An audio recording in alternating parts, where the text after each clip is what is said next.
Welcome, everybody. My name is Mark Ledbury. Hello to everybody joining us from all around the globe at different times. So good morning, afternoon, evening to you all. I'd first like to acknowledge, though, that right here in Sydney, where it is 9 o'clock in the morning, we here at the campuses of the University of Sydney are on the traditional land of the Gadigal people of the Eora Nation, traditional owners and custodians of this land. I'd like to pay my respects to all the elders of the Gadigal, past, present, and emerging, and extend that respect to all our guests and our speakers and all our First Nations people in the audience this evening. I'm the director of the Power Institute, which is named for the engaged and experimental artist John Power, whose generosity led to the establishment not only of art history here at Sydney and the MCA and many other things, but also to the idea that we should teach art and visual knowledge and visual communication beyond the campus and out in the world.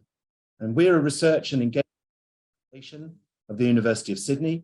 We collaborate across the world to bring programs, publications, and research projects together to ask big questions about art, about vision, about the visual world.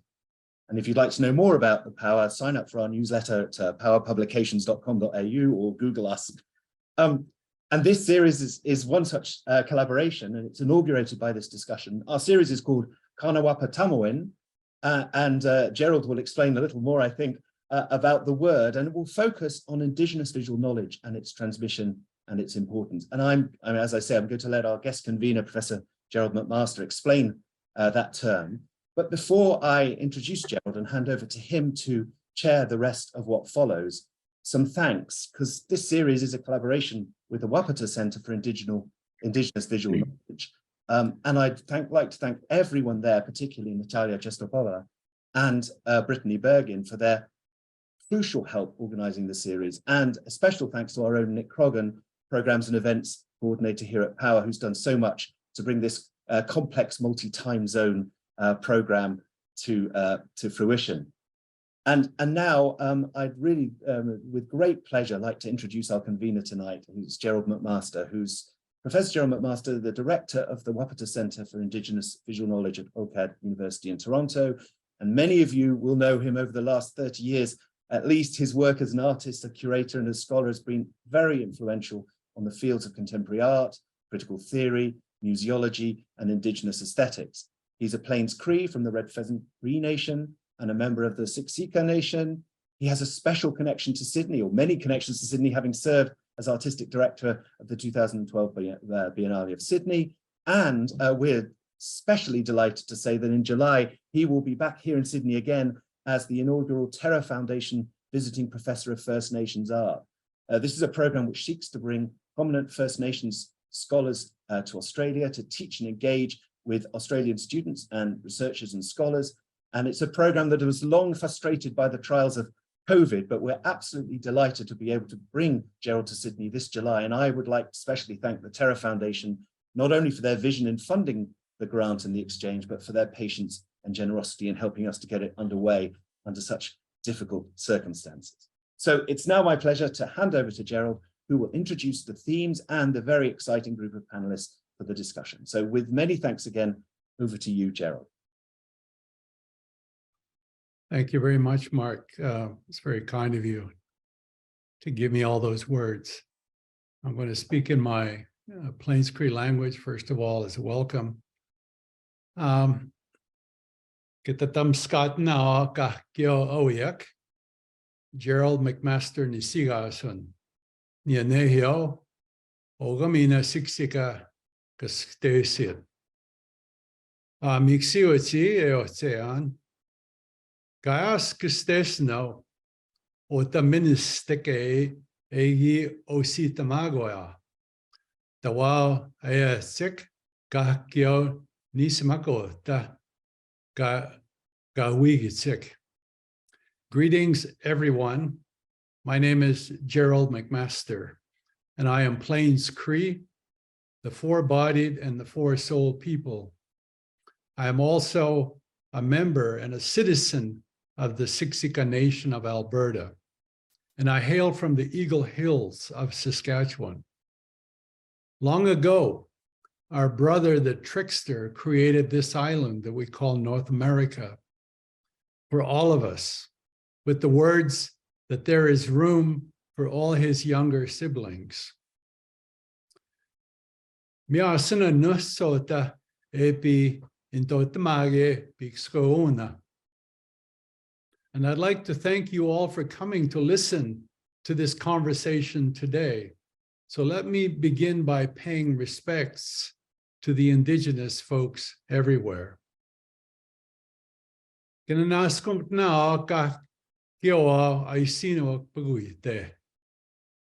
the elders, past and present, and those yet to come, I pay my respects. To those courageous enough to venture across the cultural abyss that exists in this country, I pay my respects. To those struggling to protect their lands and their rights, I pay my respects. And to those who defended and continue to defend these lands and waters, and to those who gave their lives so others could stand strong, I pay my respects. To those who reclaim their languages and revitalize their traditional practices, and to those who maintain the old songs and create new ones, I pay my respects. And finally, I pay my respects to those who use art as a voice of our time. So welcome everybody. I would first like to introduce the topic today and the subject that we're going to be covering over the next 4 series. Today is more covering the conceptual theoretical basis of Indigenous language and their use and their function in our communities today. But I wanted to give an introduction, an overall introduction to where we are today, and I think where we are today in the arts and the problematics inherent in learning other languages and perhaps those thinking about returning to their Indigenous languages. After I finish, then I will introduce our panel of distinguished scholars, and then we'll jump into a number of questions, prepared questions that I've had with the panel, and then we'll end it with questions from our audiences around the world tonight. So in the Americas, in Scandinavia, as well as Australia and New Zealand, Indigenous peoples have experienced the colonial practice of erasure, which is the obliteration of historic, cultural, and linguistic continuity with our ancestors. To a great degree, and sadly, we might say that English and French is now our mother tongue. In great earnest, many Indigenous communities have been in a recovery mode of our languages. Many of us work to shift the colonial first language to, say, a second language. This undertaking of language reclamation both intrigues me and gives me hope. Could it signify a resurgence of traditional knowledge systems that will help us, as the colonized, to emerge on equal footing? Would it do wonders for the Indigenous creative communities for them to learn their Indigenous languages? The resurgence of traditional knowledge systems might also signify that a significant shift can and should be done on the part of colonial institutions, such as the museums of art, of ethnography, and so on. I know some of my Indigenous colleagues might eschew this concept, preferring instead to create a red line that favors the idea of sovereignty or a sovereign space within these institutions. My position is, however, to develop a discursive practice that doesn't act to displace the privileged language or the prevailing Western narrative, but rather researches and applies fundamental artistic concepts that originate within Indigenous epistemology of perception that can impact on the Indigenous artistic community and even those who might consider the idea of an intercultural curatorial practice.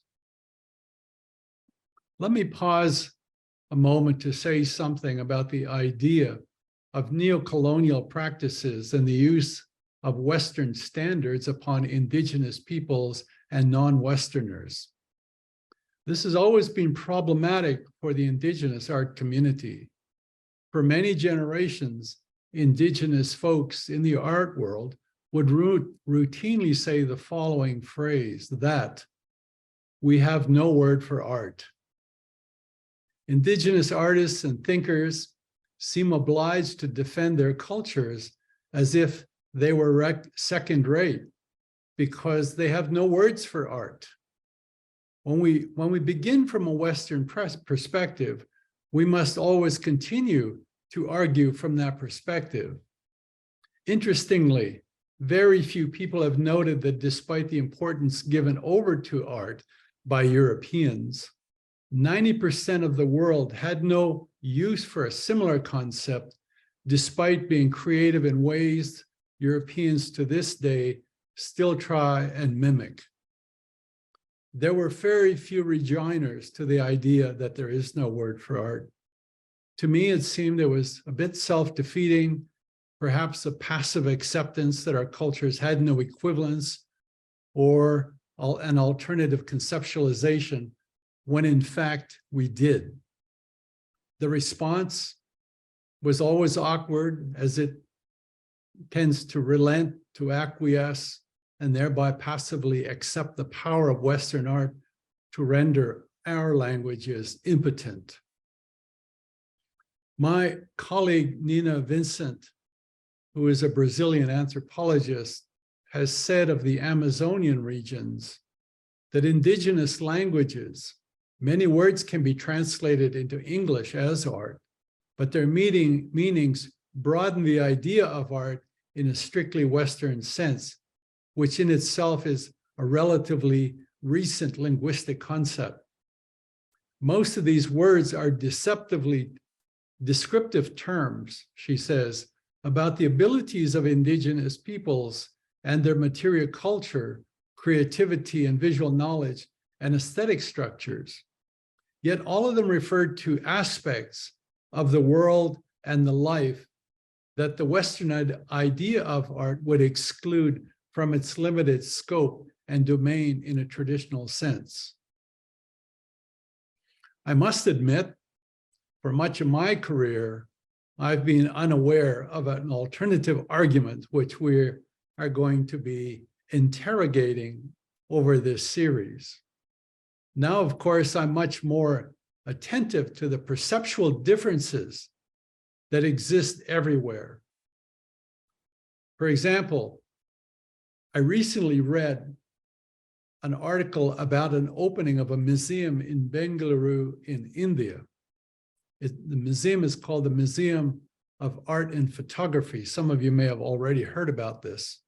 Its founder and business person, the philanthropist Abhishek Hodar, observes that the exhibition spaces as such at the museum, where everything in the museum is on a level playing field. He says the entire differentiation between high art and low art, decorative arts and fine arts, is not to them an Indian concept, but that's how we've grown up to be looking at it in museums.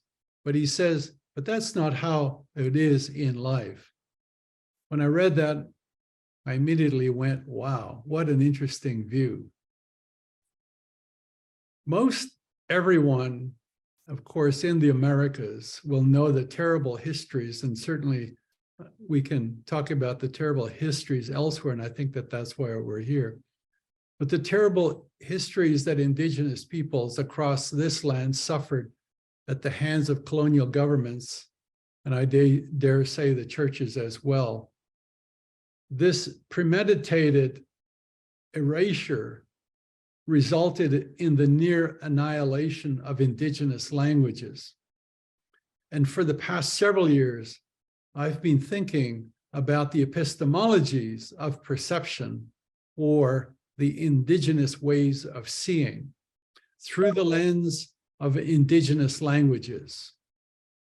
This began soon after the naming of, as Mark had introduced, it soon began after the naming of the Wapatah Centre for Indigenous Visual Knowledge at OCAD University in Toronto, which empowers others to turn their attention towards understanding the power of indigenous languages to conceptualize our geospatial worlds.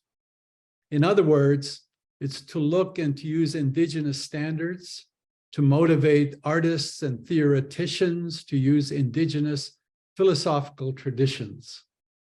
This is done through song, through ceremony, and certainly through our visual writing systems. All are included in what I've come to refer as visual knowledge. This is how our world is communicated. So, thank you. And now I would like to introduce our panel, our distinguished panel of three brilliant individuals from across the world. They have much to say about empowering the use of indigenous languages in our practice and perhaps in how they use them in their practice. So let me introduce them to you, and you guys may begin to open up your, where we can actually see you. So first of all, Cristobal Martinez, he's a part of an interdisciplinary art collective called PostCommodity, which some of you may have heard of, and certainly at the 2012 Biennale of Sydney, they were there when I was there. PostCommodity is also comprised of Cade Twist, but unfortunately, Cade was unable to be with us tonight because he had a class to teach. Maybe he should have tuned into this evening. I've had the pleasure of knowing PostCommodity since their nascent stages, and more recently, I was honored to be able to curate an exhibition of their work, their largest exhibition to date at Saskatoon's Remai Modern Art Museum, and that exhibition was called Time Holds All the Answers, and maybe we might get into that. So in addition to being an artist, Cristobal is a professor with a PhD in sociolinguistics. As I said, due to scheduling conflicts, Cade is unable to be with us tonight. But in speaking with both of them over the last couple of years, they let me know that as a collective, they have often struggled in the field, and I asked them why. And they said it was because of the inability of art criticism and art critics and art writers to articulate their work through the practice of an indigenous lens, not just politically, but philosophically, spiritually, and even discursively. And they said this is what they hunger for as a collective. And so I can see the burgeoning opportunity for them to begin to be understood in the world today through these lenses, and hopefully we'll get into that today. Next, I'd like to introduce Harold Gasky. Harold was born and grew up on the River Diatno in Sapmi, which is the Sami word for the Sami territory in Scandinavia. He currently lives in Tana, which is the northernmost county in Norway. Harold is an author, an editor, and professor of Sami literature at Sami University of Applied Sciences, and a professor in Sami culture and literature at the Arctic University in Norway. Harold's research specializes in indigenous methodologies and aesthetics, Sami traditional values, worldviews, cultures, and literature. He has been instrumental in establishing Sami literature as an academic field. His most recent book is an anthology of Sami literature that was published 2 years ago in 2020, titled Myths tales and poetry from 4 centuries of Sami literature. With the live international reach of tonight's panel, of course, we are totally indebted to Harold for staying up late. Where he is tonight, it's well after midnight. It's about 1 a.m. there. So Harold, I think, is waiting for the midnight sun to arrive anytime soon. Finally, I'd like to introduce Leroy Littlebear, who is from the Kainai blood tribe of southern Alberta. The Kainai are part of the Blackfoot Confederacy, whose traditional territories lies east of the Canadian Rocky Mountains from the central part of Alberta on into Montana.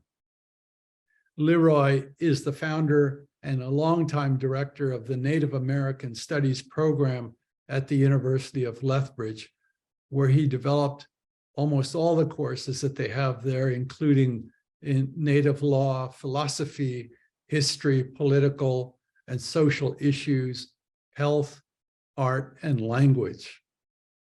One of his most significant and enduring legacies is his work with the United Nations, where he helped to establish a working group on Indigenous populations.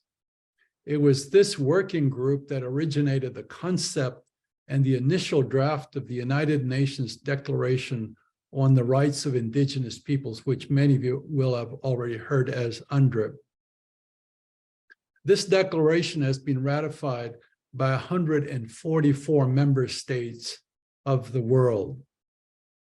Now, back home, Leroy has played a central role in the first International Indigenous Treaty in more than 150 years. It is called the Buffalo, a treaty cooperation, renewal, and restoration of 2014. And it was formalized a commitment to restore the bison, or the buffalo, if some of you have heard that term as well, and to maintain associated Indigenous cultural traditions. The bison continues to be an important part of Leroy's blood tribe heritage, and his advocacy has led to an international cooperation regarding its future in both Canada and the United States. So Tawau, and welcome everybody.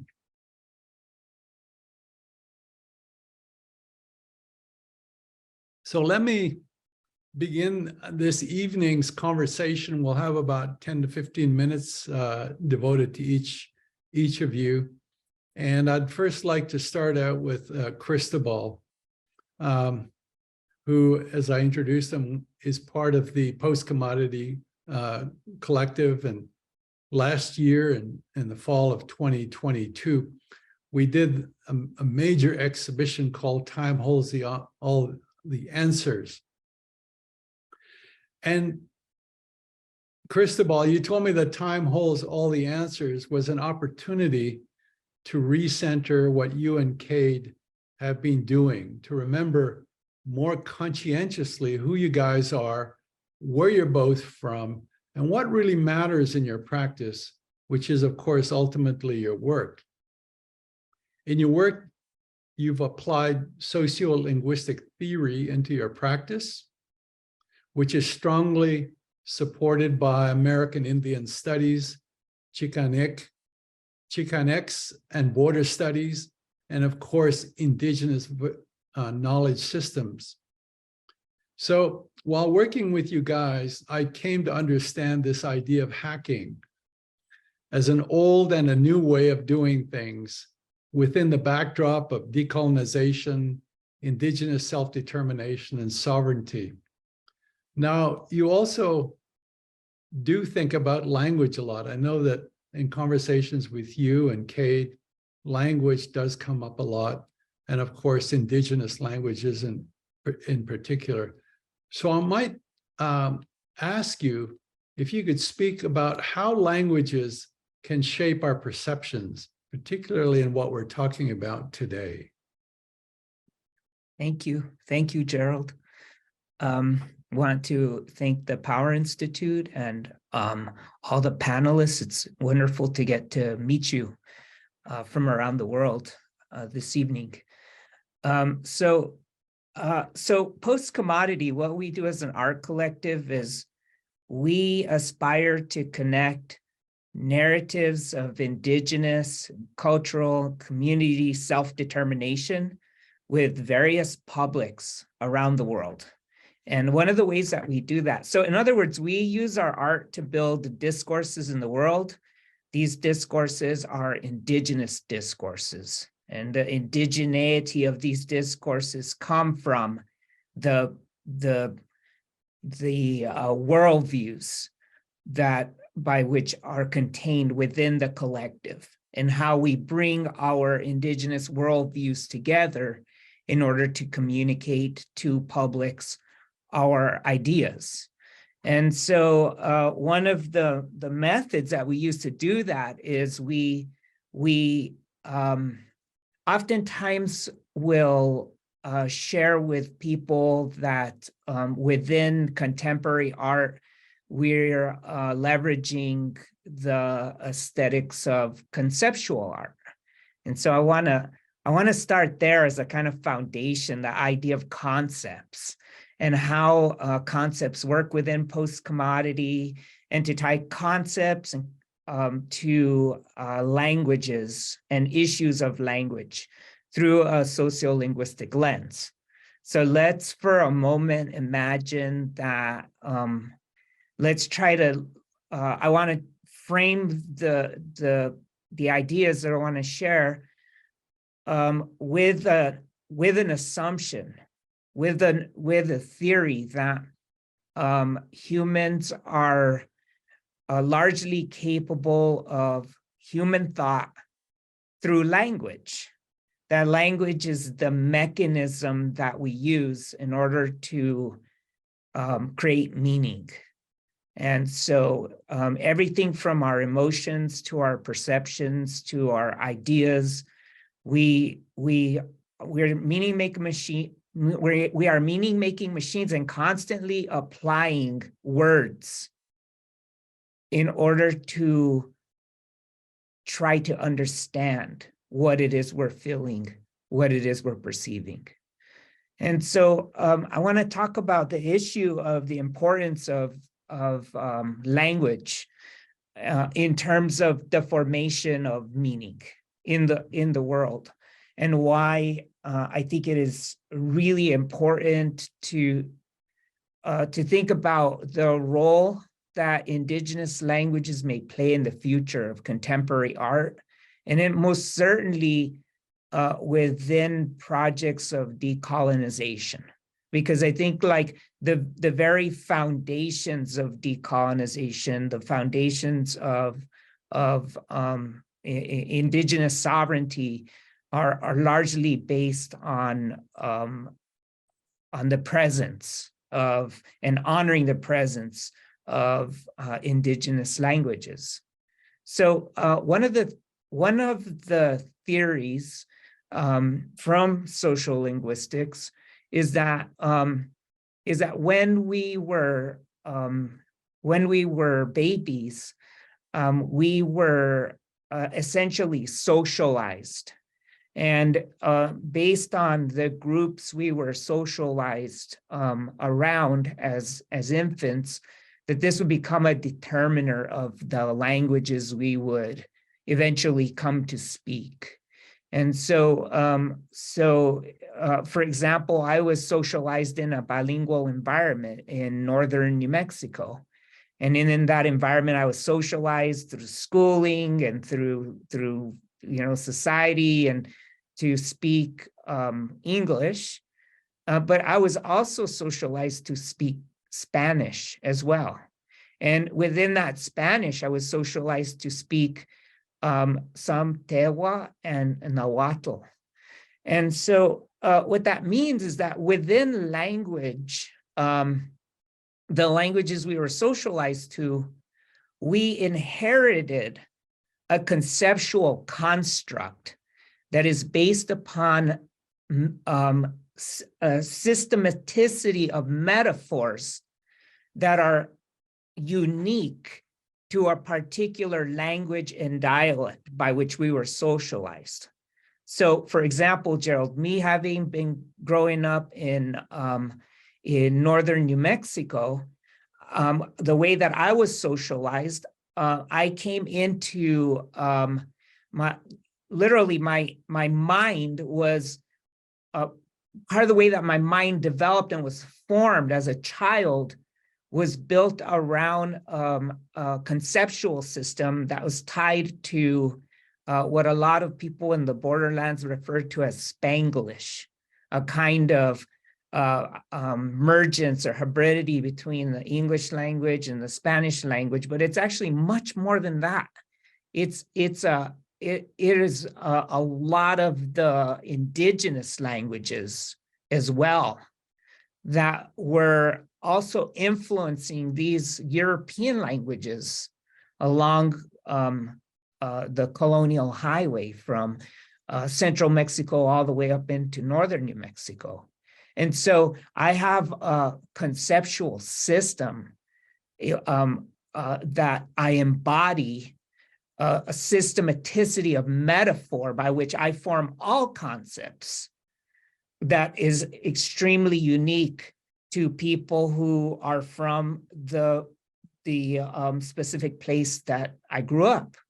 Whereas, for example, you, Gerald, you grew up in Saskatoon, and you were socialized as a baby, and you grew up speaking languages, and so you inherited through the cumulative knowledge of your ancestors a systematicity of conceptual thinking and metaphor that is unique to Cree language, and the languages, colonizer languages also that you were socialized to as well.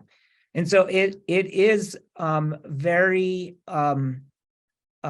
true that you see the world through a very unique lens. It happens to be a lens that reflects the metaphors that you live by based on how you were raised. And that is unique to how I see the world and the lens through which I see the world, which is a set of metaphors that I live by, which is unique to having grown up in northern New Mexico. And so this is one of the reasons why indigenous languages are so important, particularly, and there's an exigency to it because so many languages are currently in danger. And so every single time, if we think about our human collectivity around the planet, every single time we lose a language of any sort, we lose an entire knowledge system that cumulatively took since time immemorial to achieve. And so that's one of the things that is, really important to us in PostCommodity and as Indigenous people. And it's one of the things that we think deeply about as an artist collective. And going back to what you shared with us, Gerald, is that we have learned to engage in a kind of survivance through contemporary art by hacking the aesthetics of contemporary art and being able to reimagine them through our indigenous worldview in order to tell the stories through our systematicity of metaphor in ways that are coming from an indigenous worldview. But this has been very difficult for us because we've had to do that work largely in English. And so what we use is we use the dialects that our ancestors have formed with colonial languages. So Wherever you go where you see that colonial languages have usurped indigenous languages, you'll find indigenous people hacking those languages and imbuing them with a certain sense of humor, certain ideas, certain dialects, certain ways of being with the language that help, I think, provide many of us indigenous peoples with opportunities to sort of, through our expression, make these marks of ascent. And so I guess the last thing that I'd like to say is, for us, it's difficult that, for example, we have never encountered an art criticism of our work in a native language. And because we have not encountered an art criticism of our work in a native language, I'm talking of generally speaking, by and large within the public, that means that a colonial gaze continues to be trained upon the work that we're making. And it isn't until we start to think through the lens of indigenous languages within contemporary art that we are going to have an opportunity to build something that is more self-determined, more decolonial, and more progressive in terms of expanding the notion of human creativity through these traditions that we have decided and determined to be a part of, these traditions that we call art. Yeah, I was reminded that the title that we've called this series is Kāmawāpātahmōwin, which is based on a Cree concept of as a way of seeing, the condition of seeing, as my fellow Cree would say. And it's really when we teased it a bit more, we really came up with the concept of Indigenous Visual Knowledge, which is sort of another kind of an Indigenous knowledge base, right? And I think we apply this kind of visual knowledge in so many different ways, and that really prompted me to think more about, in terms of how do we put Indigenous language into play, right? And how do we start to look at the sources of where we come from? And I think by asking those questions, it opens up many new opportunities and worlds. So, and I wanted to get back to the question of metaphors, because you brought up metaphors a lot, and how our life is filled with metaphors. And it was a very simple idea that I came across not long ago that was passed on to me. And at the beginning of my address today, I said that my name is Gerald McMaster, Nisigasun Gerald McMaster. And quite simply, the translation is, my name is Gerald McMaster. But you know, when I started to find out more about what that phrase meant, I was so surprised to find the poetics behind that simple phrase, because it wasn't really my name is, but rather the first part of that term, nitsi, means my belly button. Right. So it's like, Gerald is my belly button, you know, which is really quite interesting, because when we think of the belly button, it is our umbilical cord, our umbilicus, right? Our umbilicus. And so in the old days, and still some today, and certainly in my family, we create what's called amulets in which you put the umbilical cord of the child. And it is always that memory that you are related, you know, that you embody this kind of relational aspect to ancestors, right? To your mom, to your grandma, to everybody. So it's always that physical embodiment and reminder that you're not just a name, but rather you have this relation. So So when we think of how we miss out on the poetics of that language in the translation into English, there's a whole world out there that we're missing. And I think those are the metaphor that I want to get back to you at. I'm so glad that you brought this up. And you know, this really gets me excited. This is a perfect example of what I'm talking about. I'm arguing that we don't conceptualize anything in the world without using systems of metaphor. And so you're talking about an orientational metaphor. So like if I say, hi, Gerald, I'm pleased to meet you in English. My name is Cristobal Martinez. What is happening metaphorically and conceptually is I'm communicating to you that within this body, this body contains a person, a soul, and that has a name associated with it. And so the metaphor is person as container metaphor. And I am in relation to you, containers, getting to, I'm trying to give you access to the container so that you can have access to what's within if there is good faith in the introduction. And so that's the English worldview in that particular context. But then the Cree worldview is saying, my personage is actually determined in relation to my ancestors, my mother, and it also that umbilicus also serves as a conduit to you.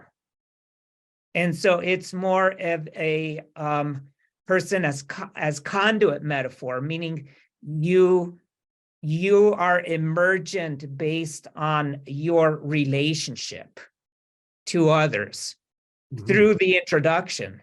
And just figure, those are two really different and both very interesting ways of introducing oneself to the world.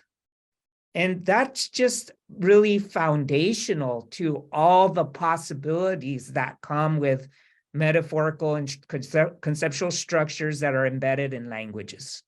So, you know, when Indigenous folks get together and they exchange the name, then they ask you, who's your family? Where are you from? Who are you related to, right? It's that kind of umbilicus question, right? Right? So I think those metaphors are, to me, the kind of work that I think you and Leroy and Harold and others, we must start to think in these kind of terms, right? And I think that rather than just the quick fix translation, but rather what is it within the language that is so poetic, that is so important and so relational that we try to understand it. And I think that for artists, for the creative community, I think it's so critical for them as well to start to understand that, to start to think about, well, how do I approach knowledge keepers, linguists, and, you know, how is language impacting on my life and who I am really? So thank you very much. Thank you very much, Cristobal. We'll come back to you because I have some other questions, and I want to get to Harold next because I know, I hope he hasn't fallen asleep, you know, sitting there in the cold northern climate of Norway. So hi, Harold. Welcome to today and this conversation, because I think here in Canada, as we've been, Cristobal and I have been talking about, I think we're beginning to see artists become grounded within their own Indigenous intellectual traditions. And in the next series, we're going to have three speakers, young people, younger than us, well, maybe at the same age as Cristobal, but they're fluent speakers in their languages, and they're to some degree in the arts. And I'm really quite excited to speak with them. But one of them in particular is an old friend of mine from back home. His name is Floyd Fable, and he's a playwright, a theater director, and that he talks about his practice done in accordance with the philosophical tradition that is of the sun dance. And I know that Leroy and I share, our community share this idea of the sun dance, because the sun dance is perhaps the most important, the most sacred of all our ceremonies that happens on an annual basis. So, but this is the base from which Floyd says that he begins. So, and for many others, I think it's taken a long time to arrive at this point, given that Indigenous artists, Indigenous peoples have struggled within the restrictive paradigms that I was talking about, certainly here in Canada, how governments and churches took that away. And that now younger and mid-career artists are starting to proceed from these foundations. And in many cases, they're kind of disregarding kind of Western hegemony and turning towards Indigenous and modern ways of knowing, which I referred to earlier as visual knowledge. So this kind of location within ancient philosophical traditions, I think is really what we are concerned about. So, and I'm wondering, Harold, about the Sami artists and scholars who are now being stimulated new ways of thinking. And I know that you having a critical part of that in your in Sápmi. So I guess the question is Sami language becoming critical and to these developments in redefining art and visual knowledge in the Scandinavian countries?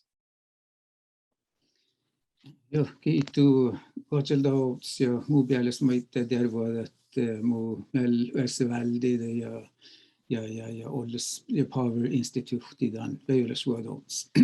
Also from my part, a welcome and greeting to my co-panelists and to Power Institute for organizing this and giving us this opportunity to speak with each other and to the audience and really to share ideas. Because to your question, for the Sami language actually has been really an important factor in building up both the Sami academic life and also within art. So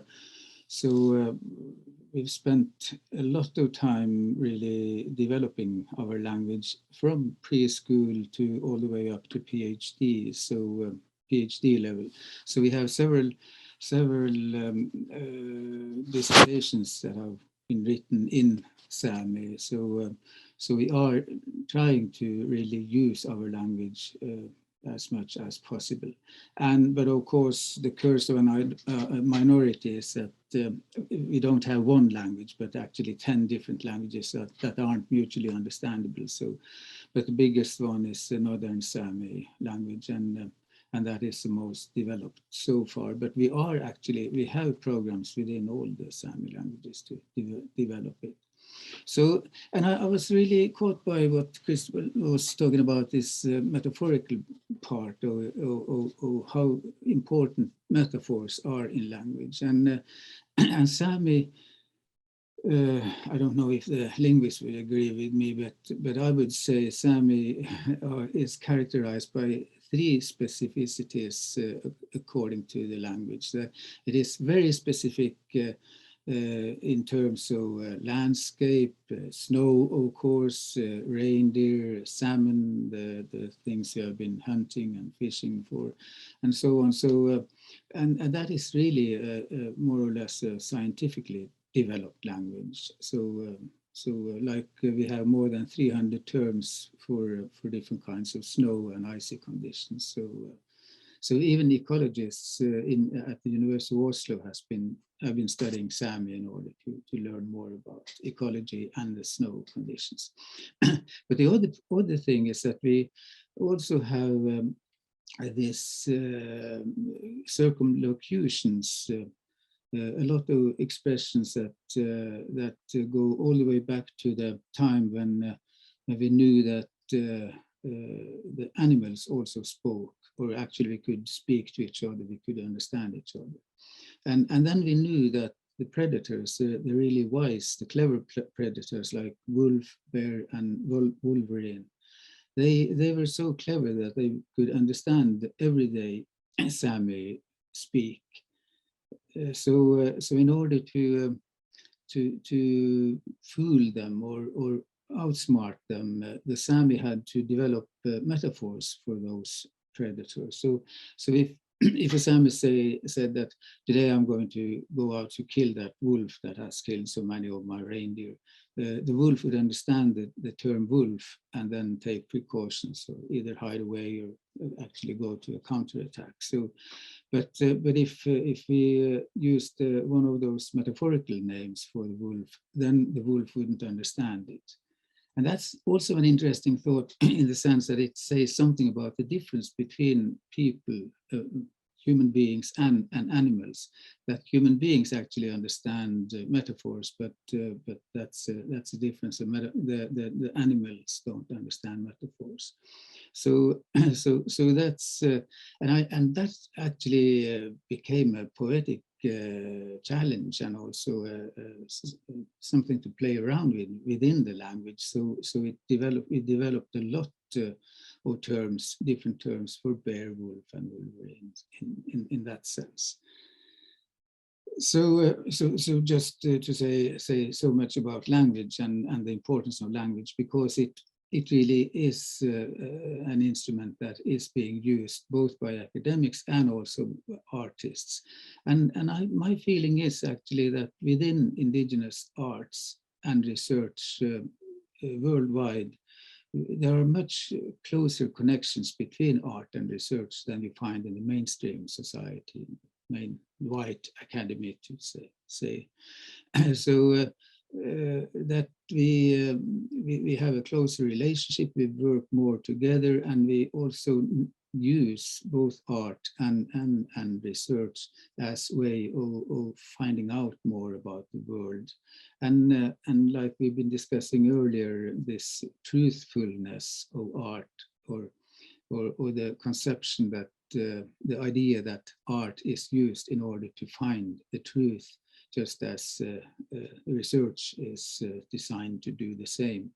I think there's, well, I don't think, I could at least contend that there is a greater amount of respect within Indigenous communities for the role of art in finding this truth and finding the truthfulness of life and describing it in lots of ways. And again, there we have all this cross-disciplinarity and multi-disciplines.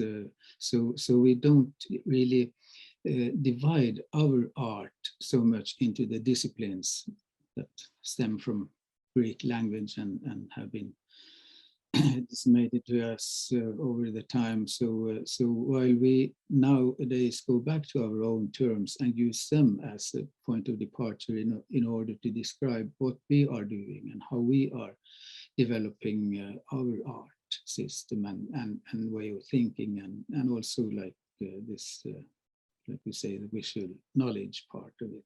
Because of course it is visual, even though we even in the yoik, the Sami vocal genre that is very instrumental for the Sami.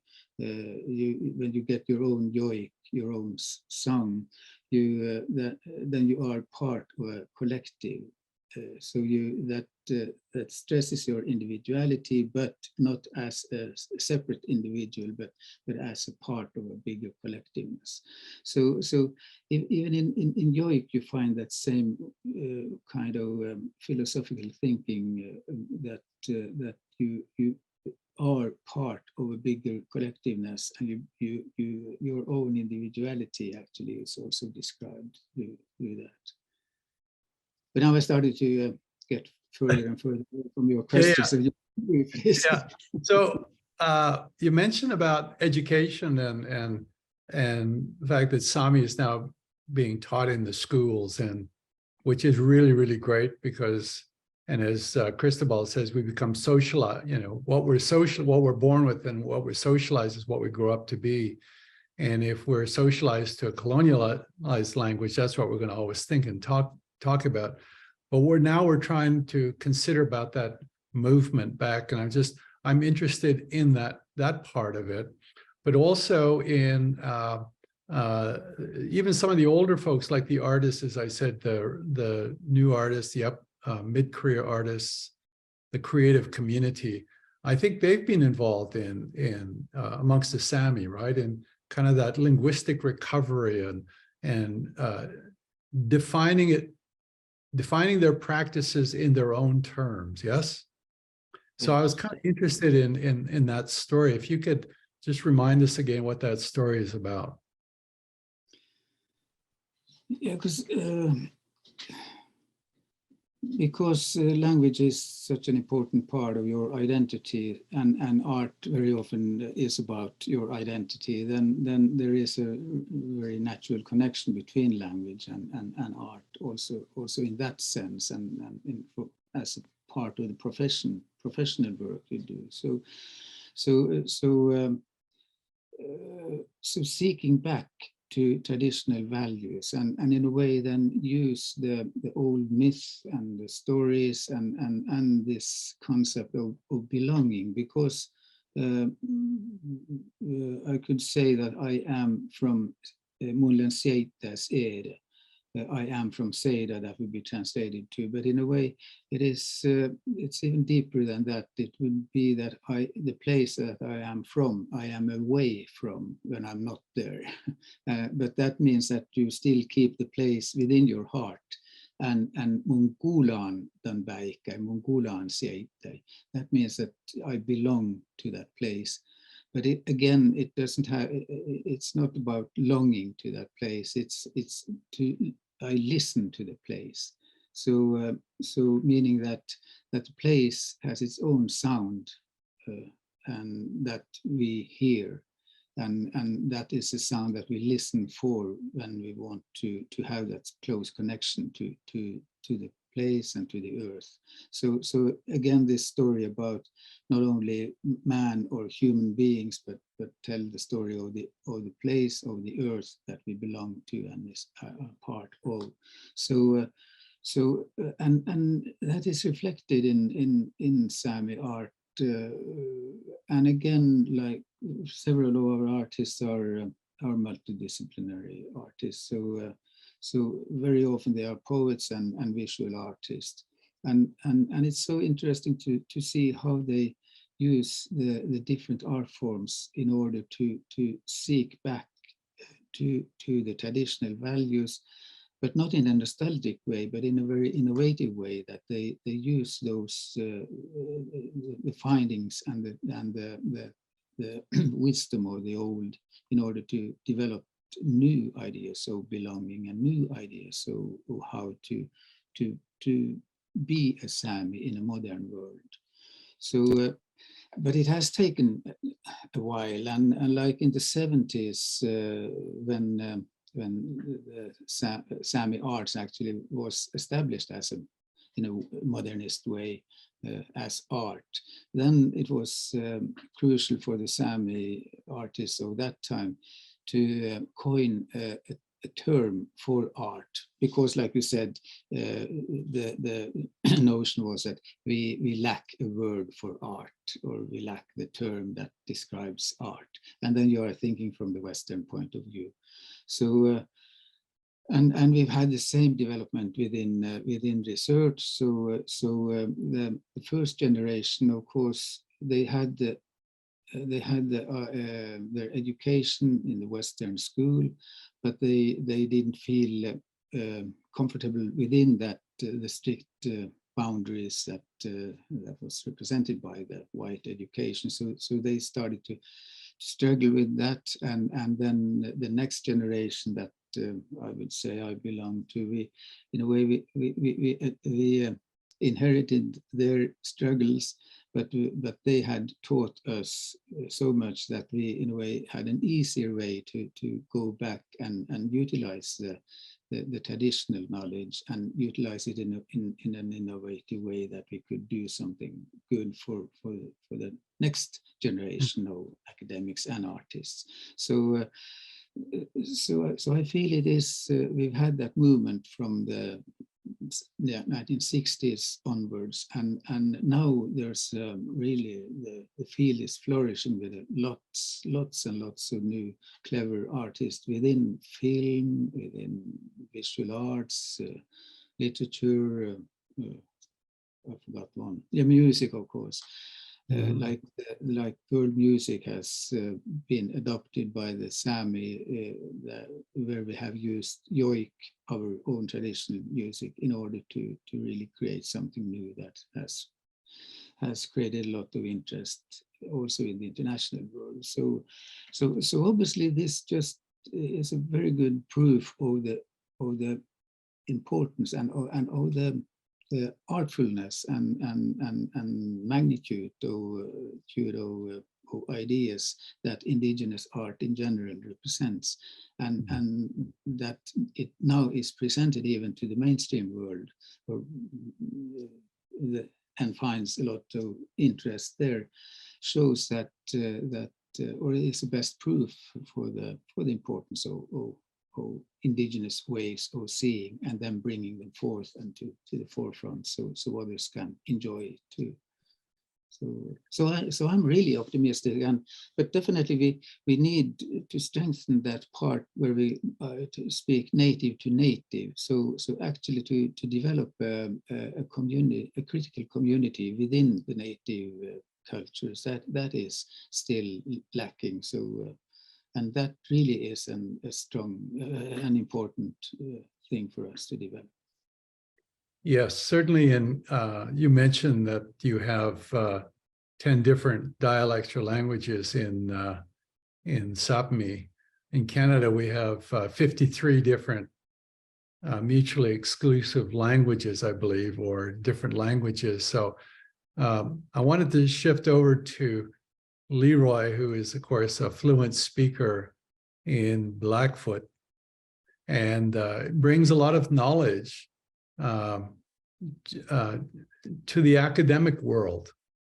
And Leroy, I've heard him many times speak, and I'm very excited to hear him speak, perhaps to give us his ideas about, because often he's differentiated between Blackfoot metaphysics and Western ways of seeing, and how the two come up against one another, and what the distinctions are. And it's that relearning about indigenous knowledge systems, which he's very mindful of.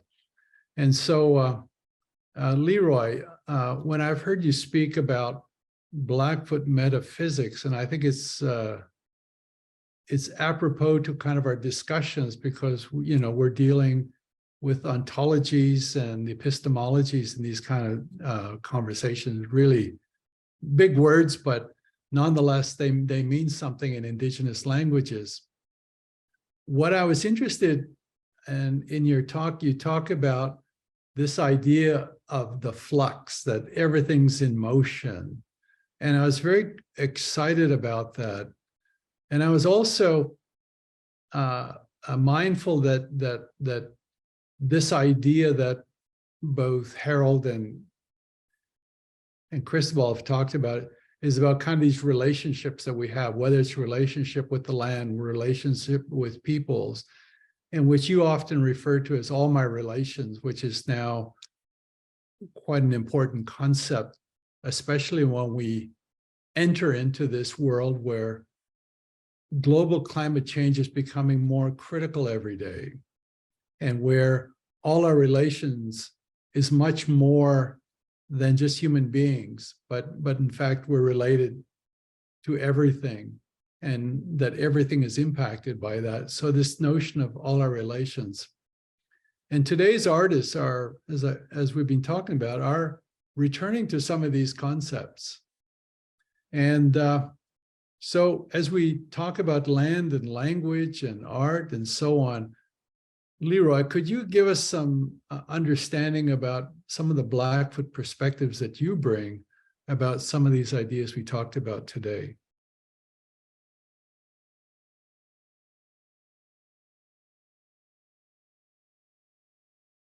Leroy, I think you're you're on mute. There we go. There we go. Yeah. Okay. This one the coke. Ikaskinua.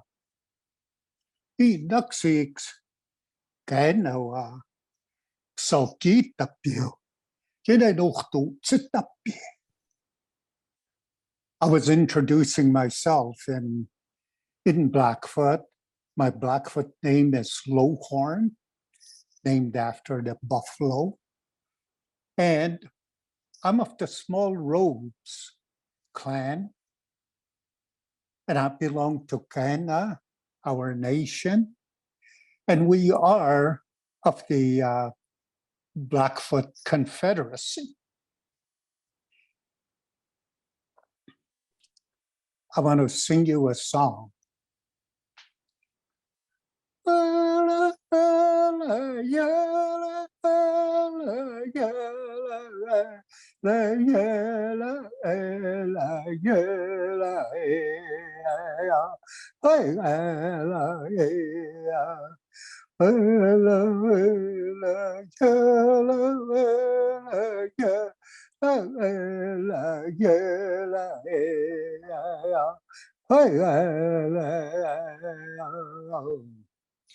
Just sing you a short version. That's the song of the Small Robes. And when we have large encampments, as the different clans start to come in, they sing their songs. And when they hear this song, they say, oh, the Small Robes have arrived.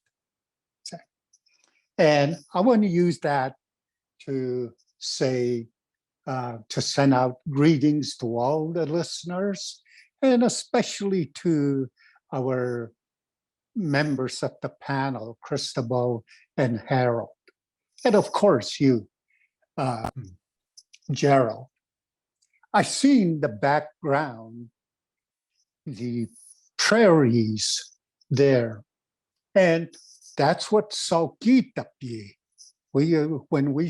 The English metaphor, the word metaphor is being used.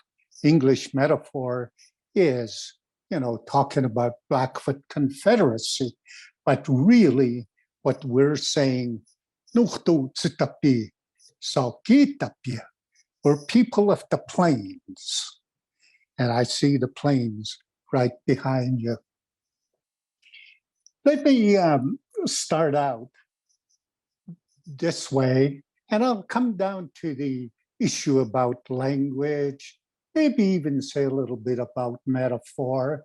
And I'd like to also compare Blackfoot and English so that people in the audience will have maybe a little better idea about what we're talking about.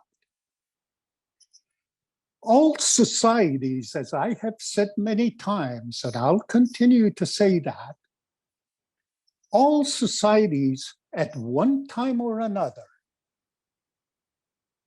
however that society comes into existence, you might want to ask John Locke, you might want to ask Rousseau.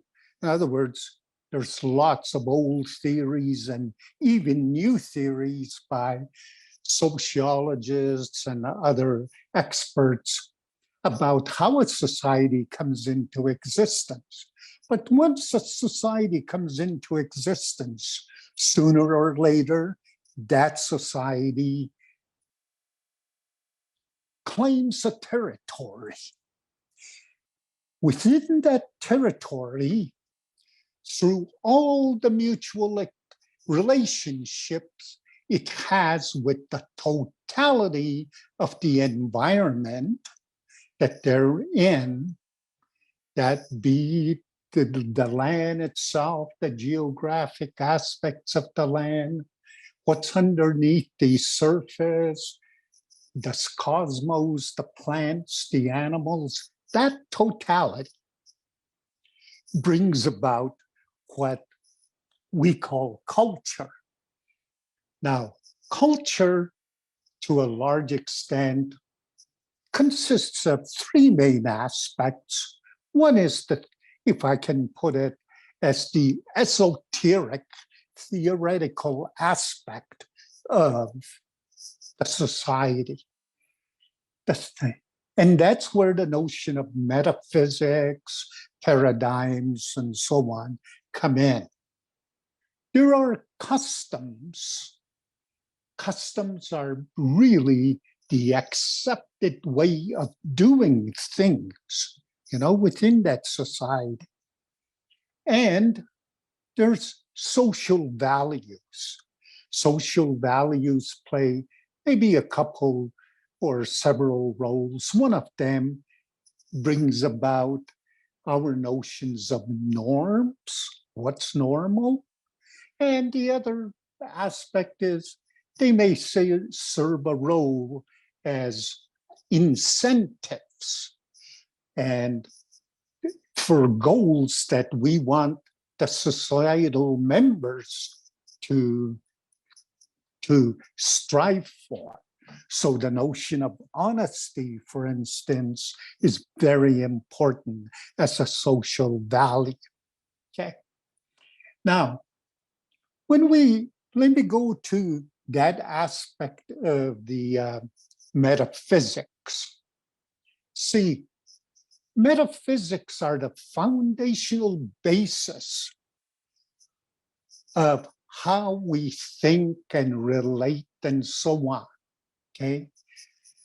But if you were to ask Joe Blow on the street to explicate the metaphysics of the society that he or she is in, probably 90 to 99% of the people couldn't do it. In other words, they find it hard to articulate, even though they've embodied it. And the way I usually explain to audiences is, you wake up every morning and you think you're waking up to a reality, the reality. But that's not true. What you're waking up to is the cultural interpretation of an objective reality that's out there. And I like what a quantum physicist, Steven Weinberg, says. He says there is an objective reality out there, but as soon as you put a human being in the picture, it becomes an interpretation. It's not the objective reality. It becomes the human interpretation. So what you're waking up to is the human interpretation of the objective reality. See? So there are a whole bunch of interpretations, in other words, based on all the different cultures. See? And nobody, or no, I should say, no cultural interpretive template is any better than any other one. See, they're all just human interpretations. See, I guess the only time we'll find out is when we die and so on. There's in fact a song that says, only in death are we equal. See? See? And the only advantage that the Western interpretive template is only because, it's the dominant interpretive template in the world, but it's quickly going off and disappearing as a passing phase. See? Now, out of that template, and in fact, let me explain the metaphysical basis, that interpretive template, and I'll compare it with Blackfoot and Western notions. See, in Blackfoot, We think in terms of flux, things happening all the time, things moving, transforming, reforming, deforming, and so on, okay? Whereas in Western thought, we think in a stagnant notion. In other words, this is the way God made it. This is the way it'll be forever and a day, see? And so we're stagnant thinkers in Western thought. Whereas in Blackfoot and Indigenous ways of knowing, everything is forever in motion and so on. That flux in Blackfoot is about energy waves. We don't think in terms of matter, which is the Western side of the fence. They think in terms of matter. Space is a place for matter. Whereas in Blackfoot, hey, everything is about energy waves. Say, those energy waves are people referred to as the spirit. So when our elders are talking and they're talking about spirits, they're really talking about those energy waves. Say, everything is animate in Blackfoot. There's no such thing as inanimate. Whereas in Western thought, it's all about inanimate, except for you and I. See, we're sentient beings, see, but everything else is inanimate. See, and that's why we don't think much of what we do to the land, the environment, because it's inanimate. See, whereas in Blackfoot, everything is alive. It's got spirit, the land, the rocks, you know, the trees and so on are all animate. That's, as you said, those are all my relations. Say. In Blackfoot, hey, everything is related. It's about web of relationships. Say. Whereas in Western thought, we may start out broad, but we always come to the point. Say, we isolate things. That's what specialty is about. So it's always a holistic notion in Blackfoot, whereas it's about singularity in Western thought. Say, in Blackfoot, we talk about the whole notion of renewal. In other words, the thinking is we live in a very narrow spectrum of ideal conditions for our human existence. That's why some scientists say we were an accident of nature. Say. But in Western thought, hey, the notion of forever and a day comes in. See, whereas in a Blackfoot, we have to keep renewing those conditions, those factors that make for our existence. See, and so that's a big difference and so on.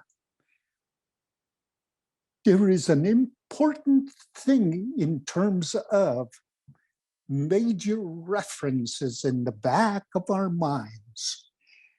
In Western thought, it's about time.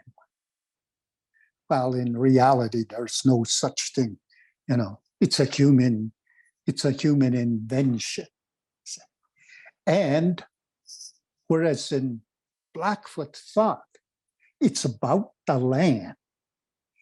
It's our relationship to the land, to the place, knowing that the land eventually will change too, but it does not change as quick as other things. So at least for the time being, I can hang my hat on it. Mm. Now, the language that comes out of those different ways of thinking brings about, as you've been saying, different ways of seeing. Let me compare a little bit about the language.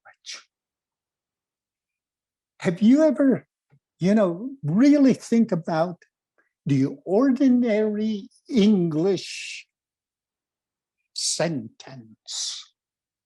The ordinary English sentence is A is B. Or we can even say A equals B. Stop and think about it. If A equals B, if A is B, why do we need B? Say, we don't think like that in Blackfoot. That's why we say, I am the land. I am the environment. Whereas in English, from that notion, we always need the other. In Blackfoot, we don't need the other to exist. See? So, in English, hey, because of the language, and this brings about a lot of ramifications, outgrowths, and so on. And that is, we think in binary terms, either or. I can go down the list, good and evil, saint and sinner, day and night, black and white. See? And you could see a number of implications, ramifications arising out of that either or way of thinking. See? Let me tell you a short story referring to that. See, in English, it's impossible to have dynamics without motion. Dynamics without motion. That's an inherent contradiction, right? Well, talking to a Haida elder, the issue about dynamics without motion comes into the discussion, and he thinks about it a little bit, and he says, picture yourself in an ocean-going canoe, because they're on the BC coast, on an ocean-going canoe, and you're way out there on the water where you cannot see the land anymore. You cannot use it as a reference. You know your boat is moving because you are rowing it, but all the way around you, you're always the same distance from the horizon. That's dynamics without motion. See, so in other words, in Blackfoot, in Haida, we can see, and we have that view and way of thinking, that way of seeing, which is impossible in English, in Euro languages. My wife's favorite story, one of her favorite way of explaining that, in Blackfoot, we say imitao. Imitao refers to what would be translated as dog in English.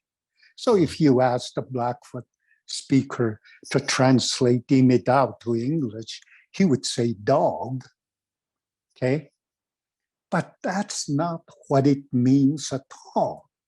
Imitao really means a being in motion. In other words, it may appear this way for the time being, but the flux can change that being to a very different thing. So we never talk in finality. We just say, this is the way it looks now. So it's all about, it's simply a description of an action going, going by. Whereas in English, a dog is a dog is a dog. So that's a very different way of seeing things. Mhm. A linguist that studied Dene, the Navajos, okay, the simple English verb to go in Navajo, think about this, in Navajo, and in fact, I mentioned it at a talk a number of years ago in Wollongong, and that is in Navajo, the verb to go can be conjugated 354,000 different ways in Navajo. See, and I know that to be similar in Blackfoot and in Cree. See, but see, that's the reason why English can't explain, because of these either or notions, etc. And you have to talk in metaphors. The scientists can't explain certain things in English, in the language. So they adopt a different type of language, which is mathematics, to try and explain what's happening. Well, hey, in Blackfoot, in Navajo, you don't have to refer to another language. You can explain what's happening. So in other words, the mathematics doesn't have to come into play. So those notions, if you wanted to do comparisons, hey, 350,000 different ways to say to go. The Oxford English Dictionary, I don't think has reached 1 million words yet. It's inching up on it, but hasn't got 1 million words yet. Well, that's interesting. Yeah. You say that. Yeah. And I think because words are like they're what they say, they have denotations, right? There's like that's the exact meaning of something, but it also has connotations. In other words, it kind of ripple effects and other meanings and other kind of designations. And I wanted to. That's where the metaphors come in. Exactly, and I think that's where Indigenous languages can actually add to, say, the Oxford English Dictionary, because we have meanings that are similar but different, let's say, okay? And I was going to give an example. I know we're running short of time here, and there are a few questions coming in, but let me just add this for a second. Because our conversation today and for the following next months is about art. And one of the things about language and art is, for example, in Cree, the word to draw is stapasnege. But when I confronted, well, I didn't confront them, I actually approached knowledge keepers. I said, can you tease this word out for me? Because I know what it meant when I was growing up as a kid, but I said, it's got to be more nuanced. And when you break it apart, it's got to mean something. And sure enough, when they came back to me, they said, well, drawing in Tapasnaike means to make a mark in a truthful way. And you know, Leroy and Harold and Cristobal, I went to the English dictionary to see if that definition was in the dictionary. It wasn't. There was no such thing as doing a mark in a truthful way.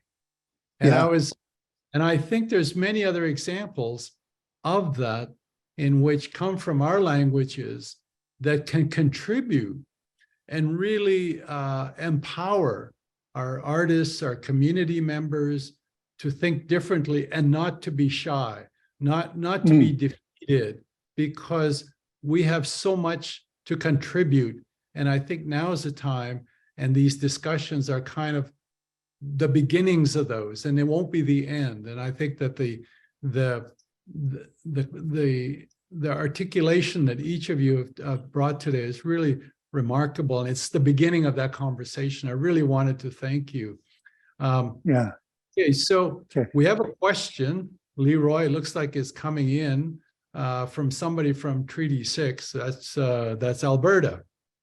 A student named Marcia Blackwater, somebody you might recognize from Lethbridge College. And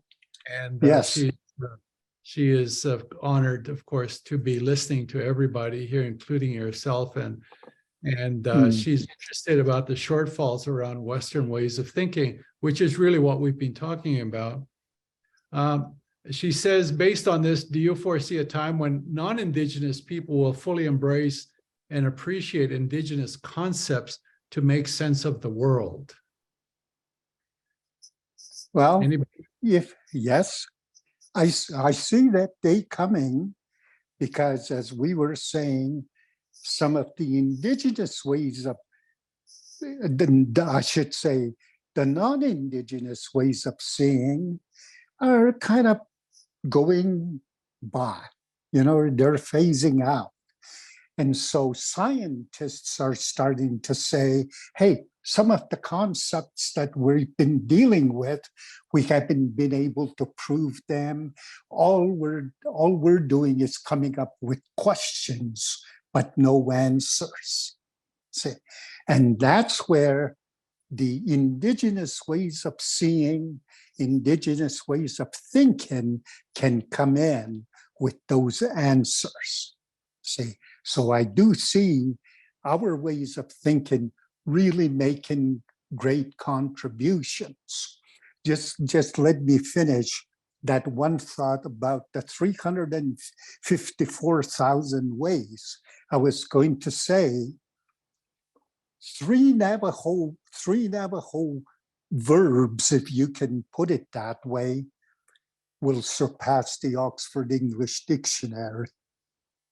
See, if you go on that basis of 354,000 ways of conjugating the phrase to go, see, it would only take 3 Navajo sayings to surpass the Oxford English Dictionary. See, but the different ways of seeing that Marcia is asking about, hey, that's where Indigenous science, their way of seeing, their way of doing art. See, in fact, Sinaksin means I'm making a mark. I am making a mark. See, and that mark might be changed by the flux, but at least for the time being, I can hang my hat on it. Thank you. Thank you very much, Leroy. I want to know if Cristobal, you might, and Harold, if you have any closing remarks that you wanted to add to this before we conclude and before I give my thanks. Did you want to add anything? Well, yes.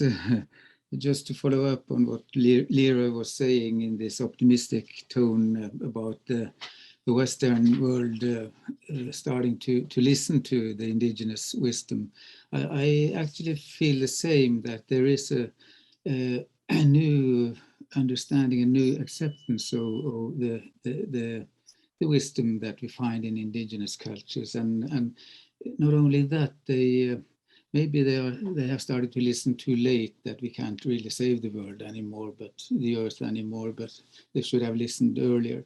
But anyway, this new interest makes these fields that we are working within so interesting, because it's much more fun, of course, to have a huge audience and have other listeners in addition to your own people. So I see also in the way we recruit students that they know that when they start studying Sami and indigenous arts and everything having to do with indigenous, they know there is an interest out there to share this knowledge with. So that is, I feel that is optimistic. That is good for us, and it produces a lot of new ideas, new wisdom that can be shared. Cristobal, any last words? Sure. Yes. I think that as a group, we've laid a foundation for demonstrating how different discourses exist within different languages. And the more discourses, I believe, the more discourses we bring together in conversation, the more intelligent we are together. And I just want to say that when I talk about discourse, I'm saying that a discourse with a capital D is a way of doing, being, believing, and valuing combinations. And every language has its own ways of doing, being, believing, and valuing. And I hope we will protect each and every discourse that we embody in the world today, because we need our knowledge is our collective knowledge is really important at this point in time. I think we need each other. Yes. Thank you very much. And thank you, Cristobal. Thank you, Harold. And thank you, Leroy. I think you're equally remarkable in your own ways. I think the audience really enjoyed what you had to say. There's a lot of comments, a lot of good thinking. A lot of people also speaking different languages. And I know that there's this kind of interest in language, because many are multilingual but perhaps don't have the mother tongue that they wish they had, but they have other tongues. And so this interest in kind of translation and understanding and meaning, and how can they conceptualize their worlds, and I think that that's really, really important. Our next guests in our next series, it'll be in the middle of May, and keep an eye on the Power Institute as we advertise our next speakers. They'll include Floyd Favel, who I mentioned to you before, from the Plains Cree, Krista Ulujuk-Sawadsky, who is from the High Arctic as an Inuit PhD student today, and Kent A. Youngman, who's a ceremonialist and artist from the Siksika community of Alberta. And they're practitioners in their own way. Floyd is a theater director. And so each comes and brings language and uses their indigenous language in really new and exciting ways. And I want to probe those ideas more with them, since we started off with the more philosophical, conceptual level today. And I think the series is going to be developed. So I want to thank everybody who joined us today, and hopefully you're going to follow us as the series develops. So I want to thank the Power Institute in partnership with the Wapatah Centre for Indigenous Visual Knowledge. And I'd also like to express my gratitude to the Terra Foundation, who is certainly underwriting much of our work as well. And so please follow the Power Institute at the University of Sydney, Wapatah Centre, in our social media accounts for more information about the next event in the Kāmawāpātahmōwin Indigenous Visual Knowledge series. So we look forward to seeing you again. Thank you very much, everybody. And good night. Good night, Harold. I hope you sleep in the morning. Thank you, Leroy. Cristobal. Thank you. Bye, everybody.